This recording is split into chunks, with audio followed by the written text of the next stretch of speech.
Bonjour et bienvenue sur Conseil de Pro, le podcast de Promocash.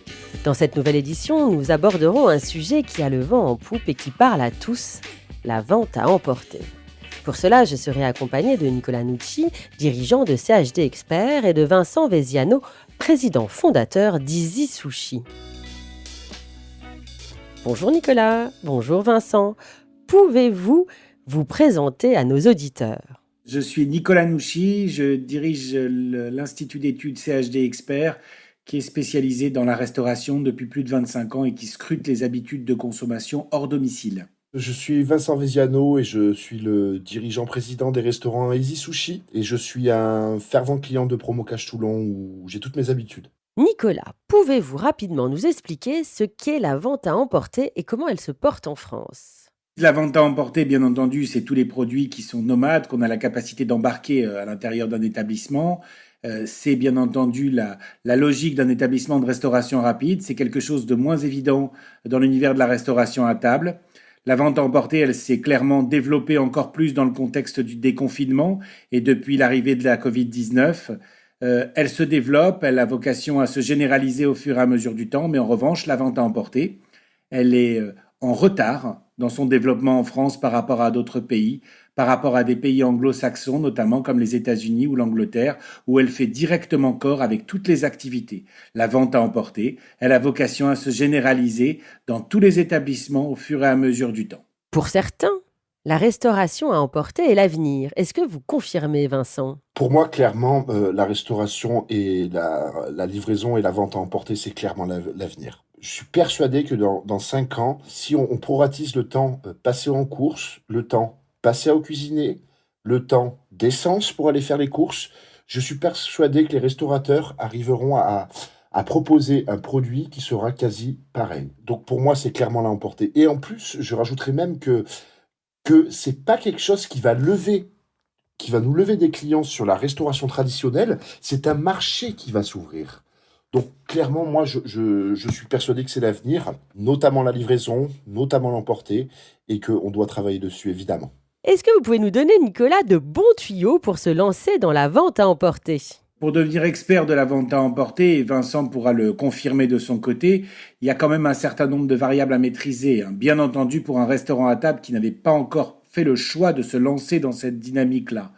Ce choix-là impose évidemment une offre cohérente qui sorte un petit peu de l'ordinaire et qui se devienne petit à petit singulière, mais par contre directement dédiée à cette possibilité de transport et puis également à cette possibilité de consommation rapide et sur le pouce. Il faut également embarquer les équipes, les convaincre dans cette réalité-là. C'est une vraie mutation pour un serveur qui faisait de la restauration à table, tout d'un coup de se lancer dans cette dynamique. Et bien entendu, avec le conditionnement adapté, il faut pouvoir communiquer cette vente-là à emporter, informer son consommateur au travers de la communication visuelle, mais également au travers des réseaux sociaux qui permettront de relayer cette réalité et de donner envie à son consommateur de s'y intéresser.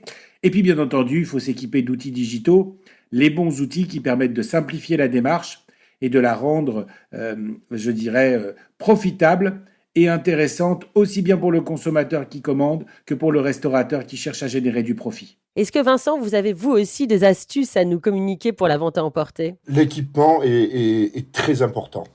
De toute manière, c'est nos métiers. On connaît nos métiers. On sait qu'en cuisine, on a besoin d'équipement. On sait qu'en salle, on a besoin d'équipement. Pour la livraison et l'emporter, c'est pareil. Je conseille une caisse tactile où l'on prenne les commandes qui soit très fonctionnelle. La transmission, salle, prise de commande, cuisine qui soit très bonne. Il faut s'équiper au niveau de sa cuisine. Il faut acheter le packaging qu'il faut. Aujourd'hui, il y a vraiment beaucoup de nouveautés. On peut même transporter des plats chauds en gardant les saveurs. Il faut la livraison et l'emporter. C'est une organisation, une horlogerie. Il faut, comme quand on fait un service à 300 couverts, la livraison, c'est pareil.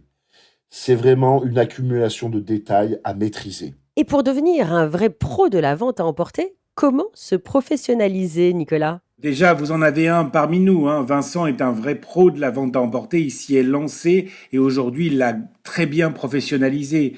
Mais je dirais que pour devenir un vrai pro, il faut d'abord avoir envie de le faire, proposer une offre cohérente qui correspond aux velléités du restaurateur, qu'elle repose aussi bien sur une offre à emporter ou livrée que sur une offre finalement qui donne envie aux consommateurs de rentrer dans le point de vente et qui soit plus dédiée à de l'épicerie sèche ou à des produits à emporter plutôt pour la maison, comme du vin. Il y a beaucoup de restaurateurs qui sont lancés dans la dynamique de caviste ou dans la dynamique de produits un petit peu insolites, comme des cornichons, comme du gratin dauphinois. Il n'y a pas de limite dans cette logique-là. Il n'y a pas besoin d'être disruptif. Il faut juste que ce soit quelque chose de gourmand et quelque chose qui corresponde à l'établissement et au plaisir qu'il a toujours véhiculé sur place, dans la même logique, dans une dynamique de vente à emporter cette fois-ci. Alors pour Vincent, ça tient en 3 verbes, il me semble. S'adapter, s'équiper et communiquer. C'est bien ça? Exact. S'adapter, s'équiper, communiquer. Donc, s'adapter, c'est par exemple, j'avais tous nos serveurs des restaurants Easy Sushi qui ne pouvaient plus faire leur magnifique métier pendant ces temps-ci, se sont transformés en préparateurs de commandes. On peut dire, dans notre jargon, nous on appelle ça des boiteurs. C'est ceux qui nous préparent les sacs, qui remplissent les sacs avec les produits de la cuisine. Et c'est un poste important. Communiquer, évidemment. On a face à nous une génération qui est née avec les réseaux sociaux, qui est née avec Google. C'est nos futurs clients. Si nous, restaurateurs, peu importe nos âges, peu importe où nous habitons, si on ne prend pas la vague et qu'on n'observe pas ça, oui, il y a un danger. Le danger, c'est pas la livraison. C'est pas de se transformer pour faire de la livraison. C'est pas de faire de la vente à emporter. Le danger, c'est de ne pas s'adapter aux méthodes de consommation et surtout à ces jeunes-là et leur façon de consommer. Évidemment, un site internet, c'est important. Évidemment, un référencement naturel, c'est important. Trouver un artisan, quelqu'un qui va vous faire un site, faire des sites internet, c'est un métier à part entière. Les réseaux sociaux, qu'est-ce que c'est? C'est raconter votre histoire, dire qui vous êtes, montrer l'envers du décor, mettre en valeur vos employés, raconter une histoire, c'est ce qu'ils attendent. Les gens qui sont sur les réseaux sociaux, ils veulent des histoires. C'est un divertissement. Apportez-leur. Est-ce que ça ne peut pas faire peur aux restaurateurs, toutes ces contraintes? Alors, c'est contraignant, mais en même temps, j'ai envie de vous dire que la contrainte, elle existe depuis mi-février, quand la Covid a commencé à émerger sur le marché français et sur le marché mondial. Derrière cette réalité-là, cette situation très angoissante, il y a un besoin de réactivité, d'adaptation, de créativité qui s'impose à tous les restaurateurs de France et du monde. Et Dieu sait qu'ils sont déjà très bien positionnés pour cette réactivité, cette polyvalence, cette agilité, cette adaptation. Donc oui, c'est contraignant, mais ça devient, je dirais presque indispensable et nécessaire pour pouvoir développer de nouveaux canaux de vente et l'envisager comme une réponse à court terme pour développer un peu de chiffre d'affaires, mais surtout comme une réponse à plus long terme et une norme qui doit s'ajouter au dispositif que le restaurateur propose au quotidien, même après la disparition de cette maladie. Est-ce votre avis aussi, Vincent? Je suis tout à fait d'accord avec Nicolas. Je vais même rajouter, quelle a été notre problématique première pendant ce Covid? La perte de nos clients, la perte de notre chiffre d'affaires. Quel est notre travail et quel a toujours été notre travail depuis la nuit des temps? Aller chercher du chiffre d'affaires. Est-ce que c'est contraignant d'aller chercher du chiffre d'affaires? Je ne crois pas. Donc, c'est pas contraignant de faire notre métier. Aujourd'hui, notre métier se transforme. Nous devons parler à nos clients.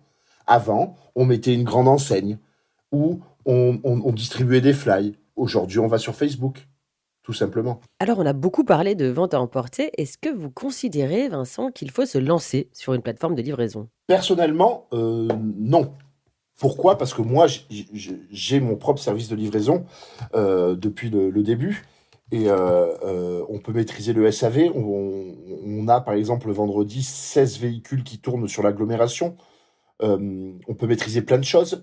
On peut aussi donner de la polyvalence à nos livreurs qui participent au travail commun de l'entreprise. Toutes ces choses-là sont importantes pour moi. Aujourd'hui, l'indépendance est quand même assez importante. Après, quand on est nouveau restaurateur et qu'on ne maîtrise pas encore la livraison, oui, c'est un bon support pour y aller. Mais à terme, je ne crois pas. Là, le pourcentage est bien trop haut. Et puis, quand ils seront seuls, ils décideront de tout. Vous partagez cet avis, Nicolas ? Alors, je rejoins Vincent sur l'intérêt à un moment donné de basculer vers sa propre solution. Bien entendu, pour qu'un établissement qui se lance pour la première fois et qui réfléchit à l'intérêt d'activer la livraison, si tant est bien entendu que son offre soit adaptée à la livraison, c'est encore un sujet supplémentaire par rapport à la vente à emporter. Le meilleur moyen de se mettre le pied à l'étrier, bien entendu, c'est de passer par ces fameuses plateformes qui vont offrir de la visibilité, qui vont offrir une opportunité de pouvoir proposer ces produits à un consommateur qui forcément n'avait pas identifié que l'offre était disponible dans ce point de vente.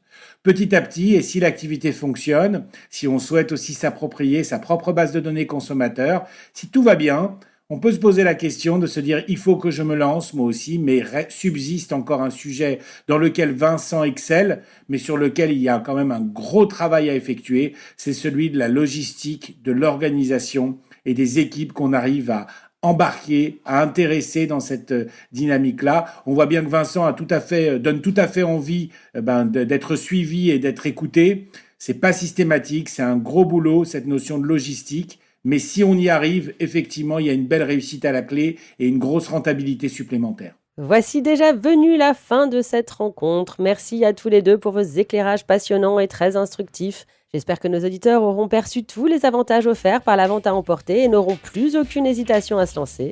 Quant à moi, je vous donne rendez-vous très vite pour de nouveaux conseils de pro.